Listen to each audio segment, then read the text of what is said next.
ঢাকার প্রাণকেন্দ্রে বয়ে চলা বুড়িগঙ্গা নদী শুধু একটি জলধারা নয়, বরং এই নগরের জীবনরেখা। একসময় এ নদীর জল বর্ষার পর স্বচ্ছ ও নির্মল থাকত।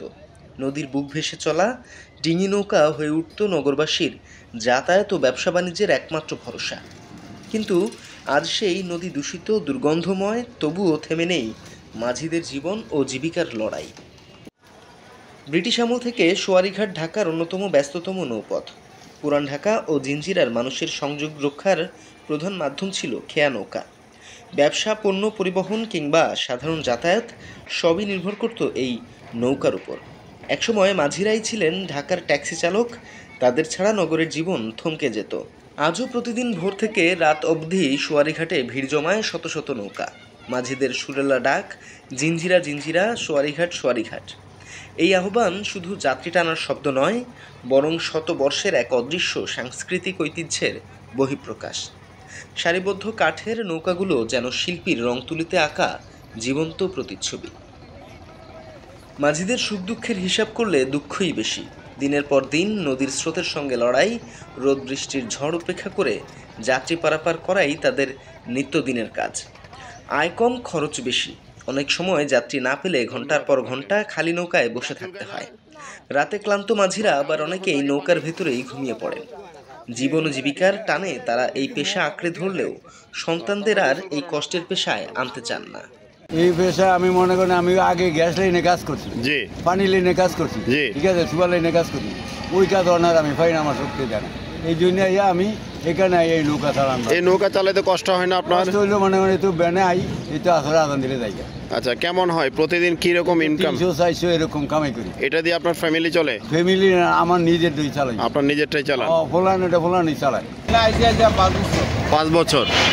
আর এর আগে কি করতেন? এর আগে মাছ টাছ ধরতাম। আচ্ছা, তো এই মাছ ধরা ছেড়ে দিয়ে এই সোয়ারি পারাপারে কিভাবে আসলেন? মাছ ধরতে গেলে তো মনে করেন ফিশারি ধরে জেল খাটতে হয়। আর এটাতে জেল খাটতে হয় না?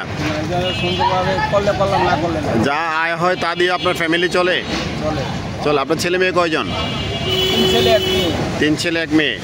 আচ্ছা, তো ওদেরকে কি, এই যে ছেলে, আপনার যে ছেলে বড় না মেয়ে বড়?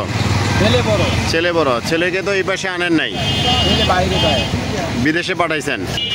ছোটখাটো দোকানদারি করতাম, সেমাই মিলে কাজ করতাম। আচ্ছা, ছোটখাটো একটা দোকানে কাজ করতেন? সম্রাট দোকানে। আর এরপরে আপনি অ্যাক্সিডেন্টের পরে এই পেশায় চলে আসলেন। এই পেশায় এসে কি আপনি ভালো আছেন? আছি, আল্লাহ যেভাবে রাখছে সেইভাবে। আচ্ছা, এই সোয়ারি পারাপার করতে গিয়ে কোনো দুর্ঘটনা বা কোনো সমস্যার সম্মুখীন হয়েছেন কিনা? হ্যাঁ, হয়েছে। ওই যে এর মধ্যে একটা নৌকা, আমার নৌকাটা পুড়িয়ে গেছিল, পুড়ে অ্যাক্সিডেন্ট হয়েছিল। বর্ষার সময় বুড়িগঙ্গার পানি স্বচ্ছ ও সুন্দর থাকলেও বর্ষা শেষে চিত্রটা একেবারেই ভিন্ন। অপরিকল্পিত পয়ঃনিষ্কাশন, কলকারখানার বজ্র ও ট্যানারির বিষাক্ত তরল মিশে নদীকে করে তুলেছে কালো ও দুর্গন্ধময়। এর ফলে খেয়া পারাপারের সময় মাঝি ও যাত্রী উভয়কেই নাক চেপে থাকতে হয়, ব্যাগ বা কাপড় দিয়ে মুখ ঢাকতে হয়। দূষিত পানির প্রভাবে দুই পাড়ের মানুষের মধ্যে শ্বাসকষ্ট, চর্মরোগ, ডায়রিয়া, এমনকি মৃত্যুর ঘটনাও ঘটছে।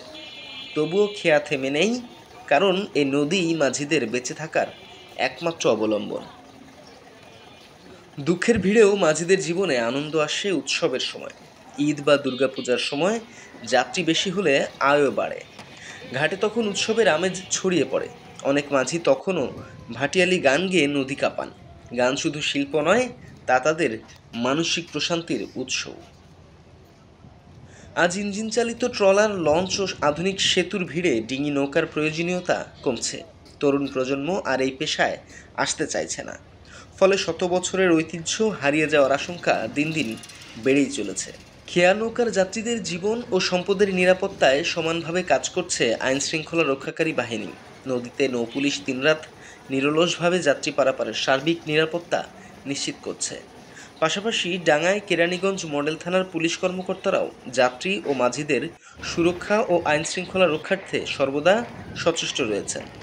নিঃসন্দেহে বাংলাদেশের পুলিশের, নৌপুলিশ ও থানা পুলিশের এই সম্মিলিত প্রচেষ্টা প্রশংসনীয় এবং যাত্রী ও মাঝিদের জন্য ভরসার প্রতীক। সোয়ারীঘাটের মাঝিরা কেবল শ্রমজীবী নন, তারা ঢাকার ইতিহাস, সংস্কৃতি ও ঐতিহ্যের জীবন্ত সাক্ষ্য। তাদের গল্প, তাদের গান, তাদের সংগ্রাম এক অমূল্য ঐতিহ্য। প্রশ্ন হলো, আমরা কি এই ঐতিহ্য বাঁচিয়ে রাখতে পারবো, নাকি আধুনিকতার চাপে একদিন শুধু গল্পেই শুনতে হবে সোয়ারীঘাটের মাঝিদের কথা? বুড়িগঙ্গার ঢেউ যেমন থেমে থাকে না, তেমনি থেমে নেই মাঝিদের জীবন সংগ্রামও। রাষ্ট্র ও সমাজের দায়িত্ব এই ইতিহাসকে শুধু স্মৃতিতে নয়, বাস্তবেও টিকিয়ে রাখা।